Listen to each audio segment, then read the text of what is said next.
Christopher mayor ಅವರು 100 ಬ್ಯಾಗರ್ಸ್ ಅಂತ ಒಂದು ಪುಸ್ತಕವನ್ನು ಬರೆದಿದ್ದಾರೆ. ಈ ಪುಸ್ತಕದಲ್ಲಿ ಏನಿದೆ ಅಂದರೆ ಯಾವ ಷೇರುಗಳು ನಿಮಗೆ 100ರಷ್ಟು ರಿಟರ್ನ್ಸ್ಗಳನ್ನು ಕೊಟ್ಟಿವೆ, ಅಂದರೆ ನೀವು ₹1 ಇನ್ವೆಸ್ಟ್ ಮಾಡಿದರೆ ಅದು ₹100 ಆಗಿರಬೇಕು. ಈ ತರಹದ ಷೇರುಗಳು, ಈ ತರಹದ ಕಂಪನಿಗಳು ಯಾವ್ಯಾವಿವೆ ಅವನ್ನು ಹುಡುಕಿ ಆ ಕಂಪನಿಗಳಲ್ಲಿ ಏನೇನು ಕಾಮನ್ ಪಾಯಿಂಟ್ಗಳಿದ್ದಾವೆ, ಆ ತರಹದ ಕಂಪನಿಯನ್ನು ಫ್ಯೂಚರ್ನಲ್ಲಿ ನಾವು ಹೇಗೆ ಹುಡ್ಕೋದು, ಈ ಕಂಪನಿಗಳನ್ನು ಹೇಗೆ ಹೋಲ್ಡ್ ಮಾಡೋದು ಅಂತ ಒಂದು ಪುಸ್ತಕವನ್ನು ಬರೆದಿದ್ದಾರೆ. ಇಟ್ಸ್ ಅ ಬ್ಯೂಟಿಫುಲ್ ಬುಕ್, ನೀವೆಲ್ಲ ಒಂದ್ಸಲ ಓದಬೇಕು. ಕ್ರಿಸ್ಟಫರ್ ಅವರು ಈ ತರ ಕಂಪನಿಗಳನ್ನ ಎಲ್ಲಿ ಹುಡುಕಿದ್ರು? ಅಮೆರಿಕದಲ್ಲಿ ಹುಡುಕಿದ್ರು. ಇದರಿಂದ ಪ್ರೇರೇಪಿತರಾಗಿ ನಮ್ಮ ಮೋತಿಲಾಲ್ ಆಸ್ವಾಲ್ ಅನ್ಸುತ್ತೆ, ಇವರು ಈ ಬ್ರೋಕರೇಜ್ ಫರ್ಮ್ನವರು ಒಂದು ಆರ್ಟಿಕಲ್ ನ ಬರೀತಾರೆ. ಅದ್ರಲ್ಲಿ ಅವ್ರು ಏನ್ ಮಾಡ್ತಾರೆ, ಇಂಡಿಯಾದಲ್ಲಿ ಈ ತರ 100 ಬ್ಯಾಗರ್ ಸ್ಟಾಕ್ಗಳು ಯಾವ್ಯಾವಿದಾವೆ, ಯಾವ ಕಂಪನಿಗಳಿದಾವೆ ಅದನ್ನ ಹುಡುಕಿ ಈ ಕಂಪನಿಗಳು ಕಳೆದ 20 ವರ್ಷದಲ್ಲಿ ನಮಗೆ ಎಷ್ಟೆಷ್ಟು ಪ್ರಾಫಿಟ್ ಅನ್ನ ಕೊಟ್ಟಿವೆ ಅಂತ ಒಂದು ಲಿಸ್ಟ್ ಮಾಡಿದ್ರು.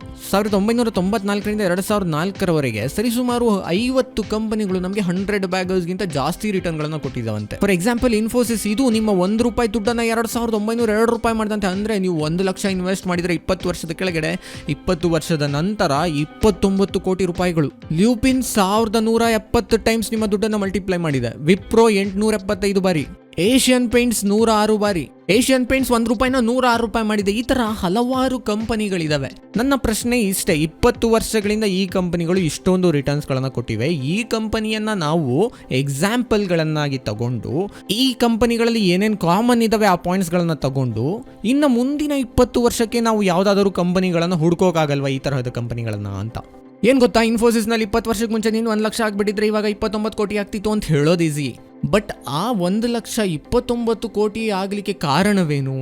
ಇದನ್ನ ಹುಡುಕಬೇಕಲ್ವೇ? ಅದನ್ನ ಹುಡುಕಿ ನಾವಿವತ್ತು ಕಲಿಯೋಣ, ಏನು ಕಾಮನ್ ಇದೆ ಈ ಸ್ಟಾಕ್ಗಳಲ್ಲಿ, ಈ ಕಂಪನಿಗಳಲ್ಲಿ ಅಂತ.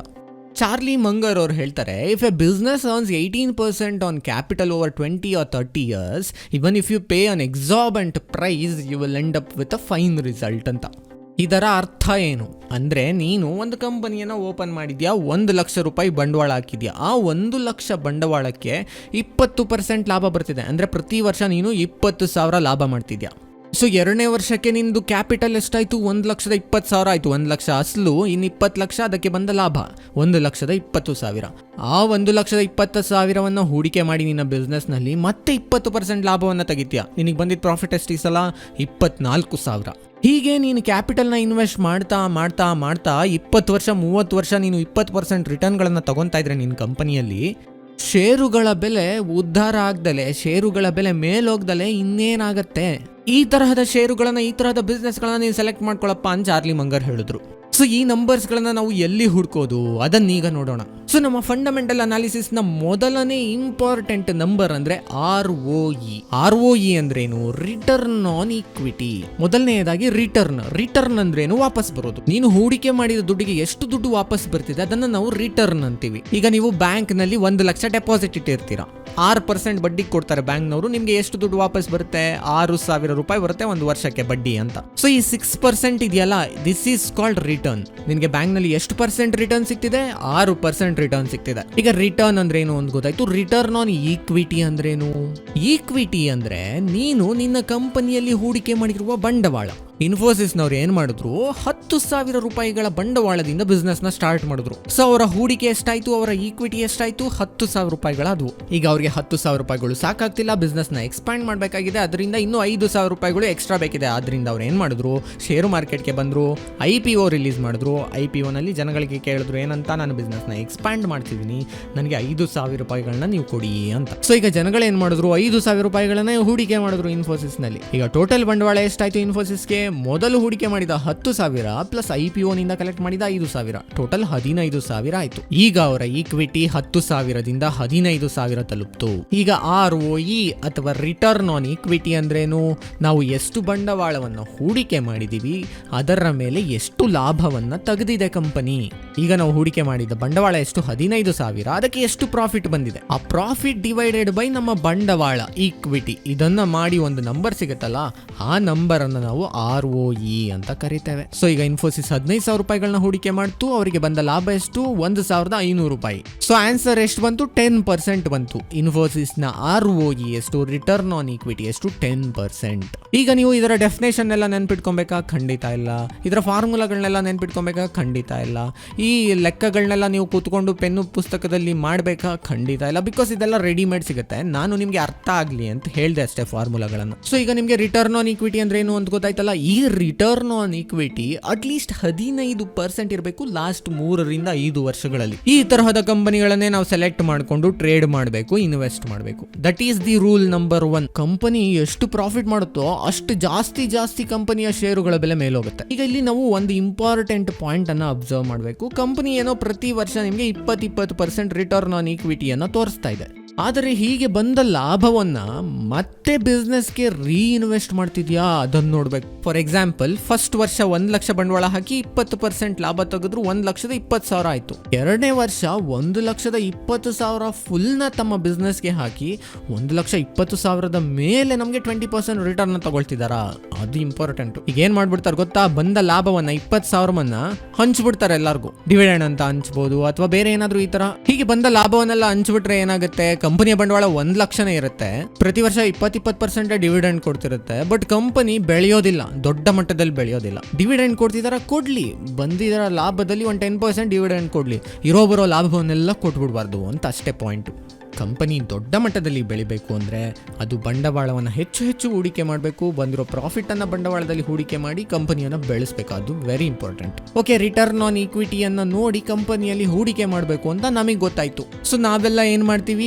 ROE ನೋಡಿ ಕಂಪನಿಯಲ್ಲಿ ಇನ್ವೆಸ್ಟ್ ಮಾಡಲಿಕ್ಕೆ ಶುರು ಮಾಡ್ತೀವಿ. ಬಟ್ ಕೆಲವು ತರಲೆ ಪ್ರಮೋಟರ್ಸ್ಗಳು, ತರಲೆ ಬಿಸ್ನೆಸ್ ಓನರ್ಗಳು ಏನು ಮಾಡ್ತಾರೆ ಗೊತ್ತಾ?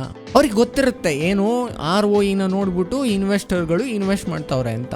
ಸೊ ಹೆಂಗಾದ್ರೂ ಮಾಡಿ ಆರ್ಟಿಫಿಷಿಯಲ್ ಆಗಿ ಈ ROE ನಂಬರನ್ನ ಜಾಸ್ತಿ ತೋರಿಸೋದು, 20%, 22%, 23% ತೋರಿಸೋದು. ಹೇಗೆ ಮಾಡ್ತಾರೆ ಅದನ್ನ? ಈಗ ನಾನು ಅವಾಗಲೇ ಹೇಳಿದೆ, ರಿಟರ್ನ್ ಆನ್ ಈಕ್ವಿಟಿ ಅಂದ್ರೆ ನಿಮ್ಮ ಪ್ರಾಫಿಟ್ ಅನ್ನ ಈಕ್ವಿಟಿಯಿಂದ ಡಿವೈಡ್ ಮಾಡಬೇಕು ಅಂತ. ಇವ್ರೇನ್ ಮಾಡ್ತಾರೆ? ಈಕ್ವಿಟಿಯನ್ನ ಕಮ್ಮಿ ಮಾಡಿ ಸಾಲ ತಗೊಂಡು ಬಂಡವಾಳ ಹಾಕ್ಬಿಡ್ತಾರೆ. ಫಾರ್ ಎಕ್ಸಾಂಪಲ್, ಇನ್ಫೋಸಿಸ್ 10,000 ರೂಪಾಯಿಗಳನ್ನ ಸ್ವಂತ ದುಡ್ಡಿನಿಂದ, ಸ್ವಂತ ಬಂಡವಾಳ 5,000 ರೂಪಾಯಿಗಳನ್ನ IPO ಇಂದ ತಗೊಂಡು 15,000 ಬಂಡವಾಳ ಹಾಕ್ತು. ಸೊ ನಮ್ಮ ಈಕ್ವಿಟಿ 15,000 ಆಯ್ತು. ಕೆಲವು ತರಲೆ ಪ್ರಮೋಟರ್ಗಳು ಏನ್ ಮಾಡ್ಬಿಡ್ತಾರೆ ಗೊತ್ತಾ? 10,000 ಸ್ವಂತ ಬಂಡವಾಳ, 5,000 ಈಕ್ವಿಟಿ ಏನದು IPO ಇಂದ ದುಡ್ಡು ತಗೊಂಡು ಅದರ ಜೊತೆಗೆ ಇನ್ನೊಂದು 10,000 ಸಾಲ ತಗೊಂಬಂದು ಹಾಕ್ಬಿಡೋದು. ಸೊ ಟೋಟಲ್ 25,000 ಆಯ್ತು. 25,000ಕ್ಕೆ ರಿಟರ್ನ್ ಕನ್ಸಿಡರಬಲಿ ಜಾಸ್ತಿ ಬರ್ಬೇಕು ತಾನೆ. ಈಗ ನಾವು ರಿಟರ್ನ್ ಆನ್ ಈಕ್ವಿಟಿಯನ್ನು ಕ್ಯಾಲ್ಕುಲೇಟ್ ಮಾಡಿದ್ರೆ ನಮ್ಮ ಪ್ರಾಫಿಟ್ ಎಷ್ಟು ಬರುತ್ತೋ ಅದನ್ನು ಈಕ್ವಿಟಿಯಿಂದ ಡಿವೈಡ್ ಮಾಡ್ತೀವಿ. ಈಗ 25,000ಕ್ಕೆ ಪ್ರಾಫಿಟ್ಟು 10,000 ರೂಪಾಯಿ ಬಂತು ಅಂತ ಇಟ್ಕೊಳ್ಳಿ. ಸೊ ನಾವು ರಿಟರ್ನ್ ಆನ್ ಈಕ್ವಿಟಿಯನ್ನು ಕ್ಯಾಲ್ಕುಲೇಟ್ ಮಾಡಬೇಕು ಅಂದರೆ 10,000 ಪ್ರಾಫಿಟ್ ಡಿವೈಡೆಡ್ ಬೈ 15,000 ಈಕ್ವಿಟಿ ಅಂತ ಮಾಡ್ತೀವಿ. ಅವಾಗ ಏನಾಗುತ್ತೆ? 66% ಆಗುತ್ತೆ ರಿಟರ್ನ್ ಆನ್ ಈಕ್ವಿಟಿ. ಸೊ ನಾವು ಅನ್ಕೊಳ್ಳೋದೇನು, ಏನಪ್ಪ 15,000 ಬಂಡವಾಳ ಹಾಕಿ 10,000 ಪ್ರಾಫಿಟ್ ತೆಗೆದ್ಬಿಟ್ಟು ನಾನು 66% ಈಕ್ವಿಟಿ, ಎಷ್ಟು ಒಳ್ಳೆ ಬಿಸ್ನೆಸ್ಸು ಅಂತ. ಬಟ್ ಆವಯ್ಯ ಮಾಡಿರೋದೇನು, ನಮ್ಮ ಈಕ್ವಿಟಿಯ ಜೊತೆಗೆ 10,000 ರೂಪಾಯಿ ಎಕ್ಸ್ಟ್ರಾ ಸಾಲ ತೊಗೊಂಡು ಹಾಕ್ಬಿಟ್ಟಿದ್ದಾನೆ. ಸೊ ರಿಟರ್ನ್ ಆನ್ ಈಕ್ವಿಟಿಯಲ್ಲಿ ಈ ಥರ ತರಲೆ ಕೆಲಸ ಮಾಡಿದ್ರೆ ಗೊತ್ತಾಗಲ್ಲ. ಆದ್ದರಿಂದ ನಾವು ಇನ್ನೊಂದು ನಂಬರ್ನ ಏನು ನೋಡಬೇಕು? Return on capital employed, ROCE ಅಂತ. ರಿಟರ್ನ್ ಆನ್ ಕ್ಯಾಪಿಟಲ್ ಎಂಪ್ಲಾಯ್ಡ್ಗೆ ಫಾರ್ಮುಲಾ ಏನು? ನಿನ್ಗೆ ಎಷ್ಟು ರಿಟರ್ನ್ಸ್ ಬಂದಿದೆ, ಅದರ ಜೊತೆಗೆ ನೀನು ಎಷ್ಟು ಕ್ಯಾಪಿಟಲನ್ನು ಇನ್ವೆಸ್ಟ್ ಮಾಡಿದ್ಯಾ ನಿನ್ನ ಬಿಸ್ನೆಸ್ಗೆ, ನೀನು ಎಷ್ಟು ದುಡ್ಡನ್ನು ಇನ್ವೆಸ್ಟ್ ಮಾಡಿದ್ಯಾ ಬಿಸ್ನೆಸ್ಗೆ. ಈ ದುಡ್ಡಿನಲ್ಲಿ ನಿನ್ನ ಈಕ್ವಿಟಿಯೂ ಸೇರಿರುತ್ತೆ, ನಿನ್ನ ಸಾಲನೂ ಸೇರಿರುತ್ತೆ. ಸೊ ನಿನ್ನ ಪ್ರಾಫಿಟನ್ನು ಈ ಟೋಟಲ್ ಬಂಡವಾಳದಿಂದ ಡಿವೈಡ್ ಮಾಡಿದಾಗ ಒಂದು ನಂಬರ್ ಬರುತ್ತೆ. ಆ ನಂಬರ್ನ ROCE ಅಂತ ಕರೀತಾರೆ. ಸೊ ನಮಗೆ ROE ರಿಟರ್ನ್ ಆನ್ ಈಕ್ವಿಟಿ ಎಷ್ಟಿರಬೇಕು? 15%ಗಿಂತ ಜಾಸ್ತಿ ಇರಬೇಕು. ಅದರ ಜೊತೆಗೆ ಬರೀ ROE ಮಾತ್ರ ನೋಡಬಾರ್ದು, ROCE ಮೇಲೂ ಒಂದ್ಸಲ ಕಣ್ಣು ಹಾಯಿಸಬೇಕು. ಅದು ಸಹ 15%ಗಿಂತ ಜಾಸ್ತಿ ಇರಬೇಕು. ಈ ತರಹದ ಕಂಪನಿಗಳನ್ನು ಮಾತ್ರ ನಾವು ಟ್ರೇಡ್ ಮಾಡಲಿಕ್ಕೆ, ಇನ್ವೆಸ್ಟ್ ಮಾಡಲಿಕ್ಕೆ ಸೆಲೆಕ್ಟ್ ಮಾಡ್ಕೊಬೇಕು. ಈಗ ನೀವೊಂದು ಪ್ರಶ್ನೆಯನ್ನು ಕೇಳ್ಬೋದು, ಯಾಕೆ 15% ಇರಬೇಕು ರಿಟರ್ನ್ ಆನ್ ಈಕ್ವಿಟಿ? ಯಾಕೆ 15% ಇರಬೇಕು ರಿಟರ್ನ್ ಆನ್ ಕ್ಯಾಪಿಟಲ್ ಎಂಪ್ಲಾಯ್ಡು?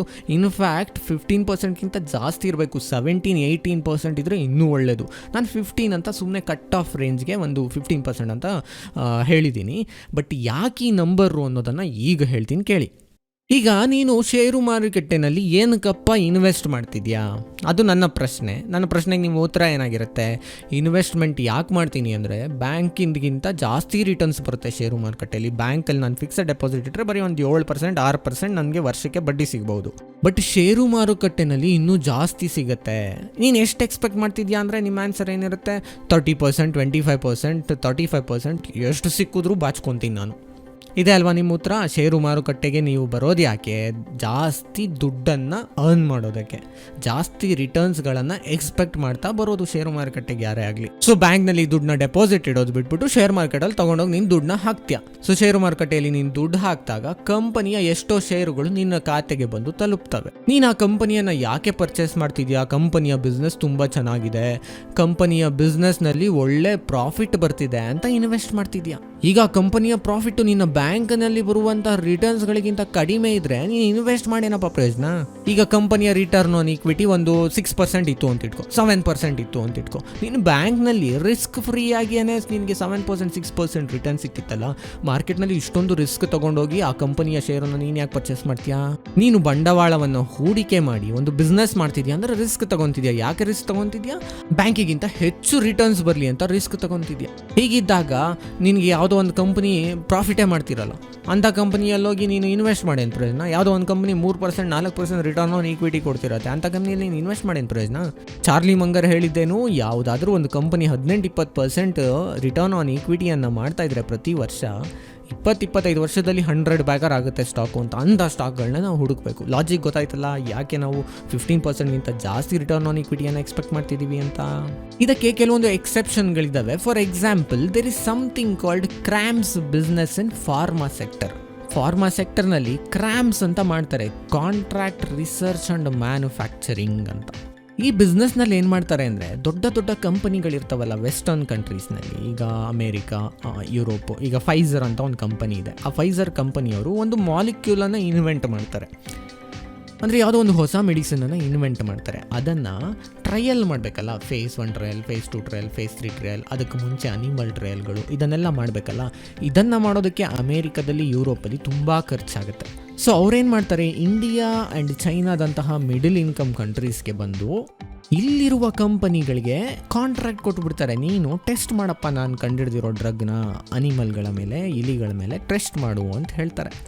ಸೊ ಇಬ್ಬರು ಕಾಂಟ್ರಾಕ್ಟ್ ಮಾಡ್ಕೊತಾರೆ, ಒಪ್ಪಂದ ಮಾಡಿಕೊಂಡು ಟೆಸ್ಟಿಂಗನ್ನು ಶುರು ಮಾಡ್ತಾರೆ. ಟೆಸ್ಟಿಂಗ್ ಮುಗಿದು ಏನಾದರೂ ರೆಗ್ಯುಲೇಟರಿ ಅಪ್ರೂವಲ್ ತಗೊಂಡ್ರೆ ಈ ಮಾಲಿಕ್ಯೂಲು, ಈ ಮೆಡಿಸನ್ ಏನಾದರೂ ಅಪ್ರೂವ್ ಆದರೆ ಇದನ್ನು ನೀನೇ ಮ್ಯಾನುಫ್ಯಾಕ್ಚರ್ ಕೂಡ ಮಾಡು ಅಂತ ಹೇಳ್ಬಿಟ್ಟು ಹೋಗ್ತಾರೆ. ಯೂಶಲಿ ಏನಾಗುತ್ತೆ, ಅವರು ಸೆಕೆಂಡರಿ ಮ್ಯಾನುಫ್ಯಾಕ್ಚರಿಂಗ್ನ ಇಲ್ಲಿ ಸ್ಟಾರ್ಟ್ ಮಾಡ್ತಾರೆ, ಪ್ರೈಮರಿ ಮ್ಯಾನುಫ್ಯಾಕ್ಚರ್ನ ಅವರು ಸ್ವಂತ ಕಂಪನಿಯಲ್ಲಿ ಮಾಡ್ತಾರೆ. ಇದನ್ನು ನೀವು ಡೀಪಾಗಿ ಒಂದು ಸೆಕ್ಟರನ್ನು ಅಧ್ಯಯನ ಮಾಡಿದಾಗ ಗೊತ್ತಾಗುತ್ತೆ ನಿಮಗೆ. But what I am telling is, ಇವರು ಕಾಂಟ್ರಾಕ್ಟ್ ರಿಸರ್ಚ್ ಆ್ಯಂಡ್ ಮ್ಯಾನುಫ್ಯಾಕ್ಚರಿಂಗನ್ನು ಕೊಟ್ಟ ನಂತರ ನಮ್ಮ ಇಂಡಿಯಾದಂತಹ ಕಂಪನಿಗೆ, ಇಂಡಿಯಾದಲ್ಲಿರೋ ಯಾವುದೋ ಒಂದು ಕಂಪನಿಗೆ, ಫಾರ್ ಎಕ್ಸಾಂಪಲ್ ಬಯೋಕಾನ್ದು ಒಂದು ಸಪ್ರೇಟ್ ಕಂಪನಿ ಇದೆ, ಸಿಂಜೀನ್ ಅಂತ. ಈ ಕಂಪನಿ ಕ್ರಾಮ್ಸ್ ಬಿಸ್ನೆಸ್ಸನ್ನು ಮಾಡುತ್ತೆ. ಈ ಥರದ ಬಿಸ್ನೆಸ್ಗಳಲ್ಲಿ ಏನಾಗುತ್ತೆ ಅಂದರೆ, ಈ ಅನಿಮಲ್ಗಳ ಮೇಲೆ ರಿಸರ್ಚ್ ನಡೀತಾ ಇರುತ್ತಲ್ಲ, ರಿಸರ್ಚ್ ಎಲ್ಲ ನಡೆದು ಅಪ್ರೂವಲ್ ಆಗೋವರೆಗೂ ಅವ್ರಿಗೆ ಏನೂ ಪ್ರಾಫಿಟ್ ಬರ್ತಿರೋಲ್ಲ. ಬಿಕಾಸ್ ಆ ಮೆಡಿಸನ್ನ ಮಾರೋಕೆ ಶುರು ಮಾಡಿದ್ಮೇಲೆ ತಾನೇ ನಿಮಗೆ ಪ್ರಾಫಿಟ್ ಬರೋದು. ಸೊ ಅದು ಅಪ್ರೂವಲ್ ಆಗೋವರೆಗೂ ಏನಂತಾರೆ, ಇದು ದುಡ್ಡು ಬರ್ತಾ ಇರೋದಿಲ್ಲ. ಸೊ ಈ ತರಹದ ಸಿಚುವೇಶನ್ಗಳಲ್ಲಿ, ಈ ತರಹದ ಕಂಪನಿಗಳಲ್ಲಿ ನಾವು ROE, ROCEಗಳನ್ನು ಹೆಚ್ಚು ನೋಡಲಿಕ್ಕೆ ಬರೋದಿಲ್ಲ. ಸೊ ಎಲ್ಲ ಕಂಪನಿಗಳಿಗೂ ಜನರಲೈಸ್ ಮಾಡೋಕ್ಕಾಗಲ್ಲ. ಬಟ್ ಮೋಸ್ಟ್ ಆಫ್ ದ ಕಂಪನಿಗಳಲ್ಲಿ ನೀವು ಏನೂ ಮಾಡ್ದಲೆ, ಏನೂ ರಿಸರ್ಚ್ ಮಾಡ್ದಲೆ ಬ್ಲೈಂಡಾಗಿ ಇನ್ವೆಸ್ಟ್ ಮಾಡೋದಕ್ಕಿಂತ ಈ ROE ಆ್ಯಂಡ್ ROCEನ ನೀವು ನೋಡಿಕೊಂಡು ಇನ್ವೆಸ್ಟ್ ಮಾಡಿದ್ರೆ ನಿಮಗೆ 90% ರಿಸ್ಕ್ ಕಡಿಮೆ ಆಗಿಬಿಡುತ್ತೆ. ಸೊ ನೀವೇನು ಮಾಡಬೇಕೀಗ, ROE ಅಟ್ಲೀಸ್ಟ್ ಮಿನಿಮಮ್ 15% ಇರೋ ಕಂಪನಿಯನ್ನು ನೋಡಬೇಕು. ಅದರ ಜೊತೆಗೆ ROCE ಮೇಲೆ ಕೂಡ ಒಂದ್ಸಲ ಕಣ್ಣಾಯಿಸಬೇಕು, ಅದು ಸಹ 15% ಮೇಲಿರಬೇಕು. ಫಂಡಮೆಂಟಲ್ ಅನಾಲಿಸಿಸ್ನಲ್ಲಿ ಫಸ್ಟ್ ಪಾಯಿಂಟ್ ಕಂಪ್ಲೀಟ್ ಆಯಿತು. ಈಗ ಸೆಕೆಂಡ್ ಪಾಯಿಂಟನ್ನು ನೆಕ್ಸ್ಟ್ ವಿಡಿಯೋದಲ್ಲಿ ನೋಡೋಣ.